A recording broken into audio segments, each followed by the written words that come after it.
प्रियदर्शन 2000 के डिकेड का एक ऐसा नाम जिसके नाम के ऊपर लोगों को इतना ज़्यादा भरोसा था कि पूरे 2000 के डिकेड में अगर किसी फिल्म के पोस्टर पर यह लिखा है कि यह फिल्म बाई प्रियदर्शन, तो बस फिल्म के पोस्टर पर इतना देखते ही लोगों को इस बात पर पूरा यकीन हो जाता था कि ये फिल्म जबरदस्त कॉमेडी फिल्म होने वाली है। फिर भले ही फिल्म में काम करने वाले कोई भी एक्टर हों या फिर कोई भी एक्ट्रेस हों, उस टाइम पर फिल्में प्रियदर्शन के नाम पर चला करती थीं। लेकिन 2000 का डिकेड खत्म होते ही अचानक से प्रियदर्शन के साथ ऐसा क्या हुआ कि वो अचानक से बॉलीवुड से गायब ही हो गए। हालांकि 2010 के बाद भी प्रियदर्शन की बॉलीवुड में फिल्में आईं, लेकिन ये फिल्में वो जादू नहीं दिखा पाईं। यहाँ तक कि प्रियदर्शन ने बॉलीवुड में अपना कमबैक करने की भी कोशिश की और हंगामा 2 जैसी फिल्म भी बनाई, लेकिन उनकी ये कॉमेडी फिल्म कब आई और कब चली गई लोगों को कुछ पता ही नहीं चला। तो इस वीडियो में हम एक नज़र डालेंगे डायरेक्टर प्रियदर्शन के कैरियर एनालिसिस के ऊपर कि आखिर वो कौन कौन से ऐसे रीजन रहे कि प्रियदर्शन बॉलीवुड में दोबारा से अपना कमबैक नहीं कर पा रहे हैं। प्रियदर्शन बेसिकली मलयालम सिनेमा से बिलोंग करते हैं और उन्होंने बेसिकली अपने करियर की शुरुआत भी यहीं से की थी, जहां पर उन्होंने 80s और 90s से लेकर अभी तक मलयालम सिनेमा की बहुत सारी फिल्मों को डायरेक्ट किया है, प्रोड्यूस किया है और कहानी भी लिखी है। लेकिन 2000 का डिकेड प्रियदर्शन के लिए ऐसा डिकेड रहा जिस टाइम पर उन्होंने बॉलीवुड में बहुत सारी बैक टू बैक कॉमेडी फिल्में बनाई।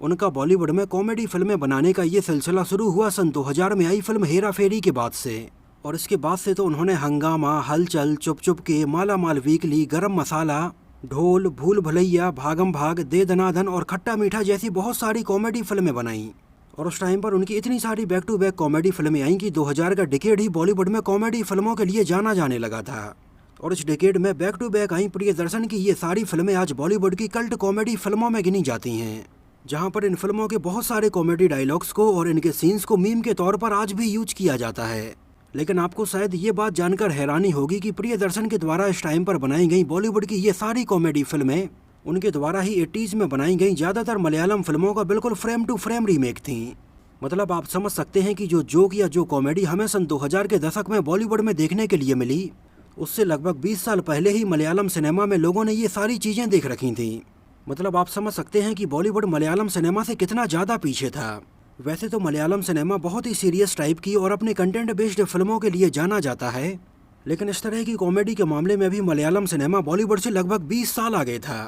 प्रियदर्शन के कैरियर के ऊपर हमेशा से ही एक दाग रहा है कि उन्होंने अपने कैरियर में ज़्यादातर फिल्में केवल रीमेक ही बनाई हैं, जहाँ पर 80s में प्रियदर्शन ने बॉलीवुड की भी बहुत सारी फिल्में मलयालम में रीमेक करके बनाई। जैसे अमिताभ बच्चन और शशि कपूर की ब्लॉकबस्टर फिल्म दीवार का रीमेक उन्होंने सन 1982 में मलयालम सिनेमा में नाथी मुत्थल नाथी वारे के नाम से बनाया था। और ऐसे ही आगे चलकर प्रियदर्शन ने बॉलीवुड की कुछ और फिल्मों का भी रीमेक बनाया, जैसे फरार, पसंद अपनी अपनी, नरम गरम और अनिल कपूर की साहिब जैसी फिल्में। ये सारी फिल्में उन्होंने मलयालम भाषा में रीमेक करके बनाई। इसके अलावा डायरेक्टर प्रियदर्शन ने अपनी मलयालम भाषा की फिल्मों में बहुत सारी हॉलीवुड फिल्मों के भी रेफरेंस रखे, और लगभग 80 के दशक में उन्होंने मोहनलाल के साथ मिलकर बहुत सारी कॉमेडी फिल्में बनाई, जहां उस टाइम पर तो माहौल ये बन गया था कि प्रियदर्शन और मोहनलाल की अगर जोड़ी किसी फिल्म में नजर आ रही है, तब उस टाइम पर मलयालम भाषा में उनकी फिल्म के सुपरहिट होने की गारंटी होती थी। और आगे चलकर सन 1992 में प्रियदर्शन ने बॉलीवुड में फिल्म मुस्कुराहट से बतौर डायरेक्टर अपना डेब्यू किया।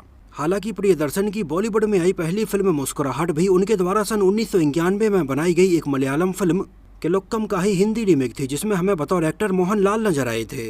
हालांकि इसके हिंदी रीमेक में प्रियदर्शन पहले आमिर खान और पूजा भट्ट को साइन करना चाहते थे, लेकिन उस टाइम पर आमिर खान और पूजा भट्ट अपनी और दूसरी फिल्मों में बिजी होने की वजह से इसमें काम नहीं कर पाए थे। इस वजह से बाद में प्रियदर्शन ने इसमें जय मेहता और रेवाती को साइन किया था, लेकिन ये फिल्म बॉक्स ऑफिस पर कुछ खास कमाल नहीं दिखा पाई थी। हालांकि फिल्म मुस्कुराहट की कहानी काफ़ी अच्छी थी, लेकिन ये फिर भी बॉक्स ऑफिस पर नहीं चल पाई थी। एक्चुअली प्रियदर्शन को हिंदी नहीं आती थी, इस वजह से उन्हें अपनी फिल्म के डायलॉग्स को हिंदी में किसी और से लिखवाना पड़ता था। इस वजह से प्रियदर्शन की अच्छी कहानी वाली फिल्में भी उस टाइम पर डायलॉग राइटर के ऊपर ज़्यादा डिपेंड करती थीं कि वो डायलॉग राइटर हिंदी के हिसाब से कैसे डायलॉग लिख पाते हैं कि ऑडियंस उससे कनेक्ट हो पाए। आगे चलकर प्रियदर्शन ने एक बार और सन 1993 में बॉलीवुड में फिल्म गर्दिश बनाई, जिसमें हमें लीड एक्टर के तौर पर जैकी श्रॉफ नजर आए थे।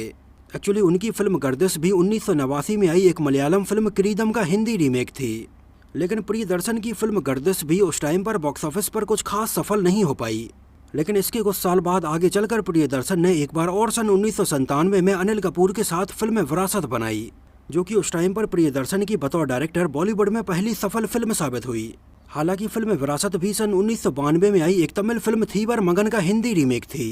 फिल्म थीवर मगन सन 1992 में आई तमिल सिनेमा की एक ब्लॉकबस्टर फिल्म रही थी और इसमें हमें लीड एक्टर के तौर पर कमल हसन नजर आए थे। हालांकि फिल्म की कहानी भी कमल हसन ने ही लिखी थी और उन्होंने ही इसको प्रोड्यूस किया था और उनकी इस फिल्म का रीमेक भी बॉलीवुड में काफ़ी पसंद किया गया। इसके बाद आगे चलकर प्रियदर्शन ने सात रंगे के सपने, कभी न कभी और डोली सजा के रखना जैसी और फिल्में बनाई, जो फिल्में भी रीमेक फिल्में ही थीं और बॉक्स ऑफिस पर कुछ खास इम्पैक्ट नहीं डाल पाई थीं। और इस टाइम तक 90s में प्रियदर्शन की आई बॉलीवुड में ये सारी सीरियस किस्म की फिल्में थीं, इनमें कोई भी कॉमेडी फिल्म नहीं थी और इनमें से ज़्यादातर प्रियदर्शन की फिल्में बॉक्स ऑफिस पर कुछ खास सफल नहीं हो पाई थीं। तब सन 2000 में प्रियदर्शन ने सोचा कि शायद लोगों की पसंद बदल रही है और उन्हें कॉमेडी फिल्में बनानी चाहिए, तो उन्होंने सन 2000 में एक कॉमेडी फिल्म हेरा फेरी बनाने के बारे में प्लान किया, जो कि सन 1989 में आई एक superhit Malayalam film Ramoji Rao speaking का हिंदी रीमेक होने वाली थी। प्रियदर्शन ने सन 2000 में आई फिल्म हेरा फेरी में उस टाइम पर बहुत सारे नए एक्सपेरिमेंट किए। पहली बात तो ये कि प्रियदर्शन पहली बार बॉलीवुड में कोई कॉमेडी फिल्म बनाने वाले थे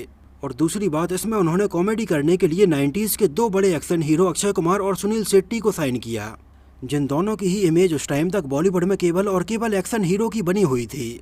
और सन 2000 में प्रियदर्शन की ये पहली कॉमेडी फिल्म हेरा फेरी रिलीज हुई और ये लोगों ने बहुत ज़्यादा पसंद की। हालांकि उस टाइम पर इनिशियली तो ये फिल्म बॉक्स ऑफिस पर पैसे कमाने के मामले में तो बहुत ही एवरेज सी रही थी, लेकिन आगे चलकर धीरे धीरे जैसे जैसे लोगों ने ये फिल्म देखी तो उन्हें इसकी कॉमेडी काफ़ी पसंद आई, क्योंकि बॉलीवुड में भी उस टाइम पर धीरे धीरे लोगों की पसंद बदलने लगी थी और लोग उस टाइम पर एक्शन फिल्मों से ज़्यादा थोड़ी लाइट कॉमेडी फिल्में या रोमांटिक फिल्में देखना पसंद कर रहे थे। हालांकि सन 2000 में आई फिल्म हेरा फेरी की सफलता का एक बहुत बड़ा श्रेय फिल्म के राइटर नीरज वोरा को भी जाता है, जिन्होंने फिल्म के डायलॉग्स को और इसके सीन्स को हिंदी ऑडियंस के हिसाब से रखा। एक्चुअली नीरज वोरा भी बतौर एक्टर बहुत सारी फिल्मों में काम कर चुके थे और बहुत सारी फिल्में भी लिख चुके थे, जिनमें रंगीला, बादशाह, जोश और मेला जैसी कई फिल्में शामिल हैं। और इस बात को उस टाइम पर प्रियदर्शन ने भी माना कि नीरज वोरा ने उनकी फिल्म की कहानी को हिंदी ऑडियंस के हिसाब से बहुत अच्छे से लिखा है और ये उनकी फिल्म के सफल होने का एक बहुत बड़ा रीजन है। एक्चुअली प्रियदर्शन की मुलाकात नीरज वोरा से पहली बार सन 1997 में फिल्म विरासत के सेट पर हुई थी, जब प्रियदर्शन उस टाइम पर सन 1997 में फिल्म विरासत को डायरेक्ट कर रहे थे और नीरज वोरा उस टाइम पर फिल्म विरासत में बतौर एक्टर काम कर रहे थे। तब उस टाइम पर फिल्म विरासत के सेट पर नीरज वोरा और प्रियदर्शन की काफ़ी मुलाकात हुई और बैठकर इन दोनों ने काफ़ी बातचीत की। तब उस टाइम पर फिल्म विरासत के सेट पर प्रियदर्शन को पता चला कि नीरज वोरा बहुत अच्छा लिखते हैं और दोनों का फिल्म के बारे में विजन भी लगभग एक जैसा ही है और सोच भी लगभग एक जैसी ही है। और नीरज वोरा उस टाइम पर प्रियदर्शन के लिए हुक्म का इक्का साबित हुए और आगे चलकर इन दोनों की जोड़ी ने बहुत सारी कॉमेडी फिल्में बनाई, जिनमें हेरा फेरी के बाद आगे चलकर हंगामा, हलचल, गरम मसाला, चुप चुप के, भूल भुलैया और भागम भाग जैसी बहुत सारी कॉमेडी फिल्में शामिल हैं। और प्रियदर्शन और नीरज वोरा की जोड़ी ने मिलकर उस टाइम पर 2000 के डिकेड को पूरा कॉमेडी का डिकेड ही बना दिया। और इस टाइम पर तो माहौल ये बन गया था कि प्रियदर्शन रैंडमली किसी भी सुपरहिट मलयालम फिल्म को उठा लेते थे और उसका वो यहाँ पर हिंदी में रीमेक बनाते और उनकी ये फिल्में यहाँ पर बहुत ज़्यादा पसंद की जाती। इस टाइम पर आई प्रियदर्शन की कोई भी कॉमेडी फिल्म ले लो, ये किसी न किसी मलयालम फिल्म का ही रीमेक होती थी। और उस टाइम पर प्रियदर्शन की कॉमेडी फिल्मों में जो उनकी स्टार कास्ट होती थी वो भी काफ़ी हद तक बिल्कुल एक जैसी ही होती थी। जैसे राजपाल यादव उस टाइम पर प्रियदर्शन की लगभग हर एक फिल्म में कंपलसरी हुआ करते थे। इसके अलावा परेश रावल भी उनकी हर एक फिल्म का ही हिस्सा होते थे और बाकी की स्टार कास्ट में ओमपुरी, असरानी, शक्ति कपूर ऐसे बहुत सारे एक्टर्स को साइन करते थे। उस टाइम पर प्रियदर्शन ने अक्षय कुमार के साथ अपनी फिल्म हेरा फेरी के अलावा गरम मसाला, भागम भाग, भूल भुलैया, दे दनादन और खट्टा मीठा जैसी बहुत सारी फिल्में साथ में बनाई और अक्षय कुमार वाली इन सारी फिल्मों की कॉमेडी लोगों ने बहुत ज़्यादा पसंद की। 2010 के बाद प्रियदर्शन ने बॉलीवुड में आक्रोश, तेज, रंगरेज और कमाल धमाल माला माल जैसी फिल्में बनाई, लेकिन इनमें से उनकी सारी फिल्में एक्शन फिल्में थीं। केवल कमाल धमाल माला माल बस कॉमेडी फिल्म रही, जो कि वैसे तो उनकी फिल्म माला माल वीकली का सीक्वल थी, लेकिन ये बॉक्स ऑफिस पर नहीं चल पाई। इस टाइम तक धीरे धीरे अक्षय कुमार भी अब कॉमेडी फिल्मों से कुछ दूसरे टाइप की फिल्में करने लगे थे और नीरज वोरा और प्रियदर्शन के बीच में भी थोड़ी दूरियां बढ़ने लगी थीं। और आगे चलकर सन 2017 में नीरज वोरा की मृत्यु हो गई थी। इसके अलावा प्रियदर्शन की फिल्मों की जो फेवरेट स्टार कास्ट हुआ करती थी, जैसे परेश रावल, राजपाल यादव, ये सारे एक्टर्स भी अब धीरे धीरे उम्र दराज होने लगे थे और वैसी कॉमेडी करने में थोड़ी पीछे हटने लगे थे और बस यहीं से प्रियदर्शन का बॉलीवुड में डाउनफॉल स्टार्ट हो गया था। और सन 2013 में उन्होंने फिल्म बनाई थी रंगरेज, जो कि बॉक्स ऑफिस पर नहीं चल पाई थी और इसके बाद से ही प्रियदर्शन बॉलीवुड से गायब हो गए थे और कुछ मलयालम फिल्में बनाने लगे थे,